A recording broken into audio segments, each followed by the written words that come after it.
Le Zoom Écho avec François Vidal du journal Les Échos. Bonjour François. Bonjour Maxime. Pour la première fois de son mandat, François Hollande a reçu ce week-end plusieurs banquiers à l'Elysée. Une rencontre qui, d'après les participants, s'est plutôt bien passée. Alors, ça y est, la hache de guerre est enterrée entre le président et les banquiers ? Oui, l'heure de la réconciliation a sonné. 1 an après son élection, François Hollande ne considère plus le monde de la finance comme son principal ennemi. On est loin du discours du Bourget quand, en pleine campagne présidentielle, il avait rangé la planète financière au rang d'industrie nuisible pour le reste de l'économie, un secteur qu'il fallait mettre d'urgence au pas.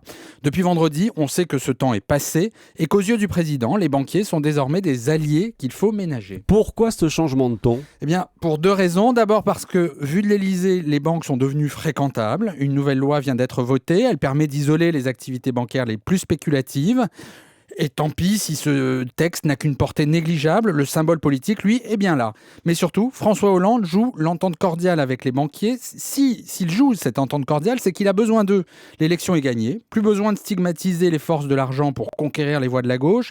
Ce qu'il faut maintenant, c'est gagner la bataille de la reprise. Celle dont le président nous a annoncé le 14 juillet qu'elle était au coin de la rue.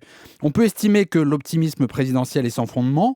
Une chose est sûre, sans banque capable de financer les projets des entreprises et des ménages, pas de croissance, sans crédit, pas de sortie de crise. L'Élysée l'a bien compris, d'où les 30 milliards d'euros débloqués vendredi en faveur des banques. À vous entendre, on a l'impression que les banquiers français s'en sortent plutôt bien. Alors, on peut voir les choses comme ça, Maxime. On peut aussi considérer que c'est une chance pour le pays d'avoir un secteur bancaire en bonne santé, capable de financer l'économie dans de bonnes conditions, ce qui n'est pas le cas chez la plupart de nos voisins, loin s'en faut. Alors, je sais bien que les banquiers sont avec les garagistes et les assureurs en tête du palmarès des professions que les Français aiment détester, mais il est temps de passer outre et de se réjouir que l'Élysée fasse enfin moins de politique et plus d'économie.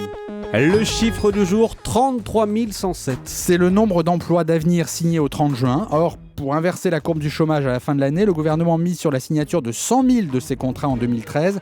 Le pari n'est manifestement pas gagné. Pas gagné, la route est encore longue pour les emplois d'avenir. Merci François Vidal.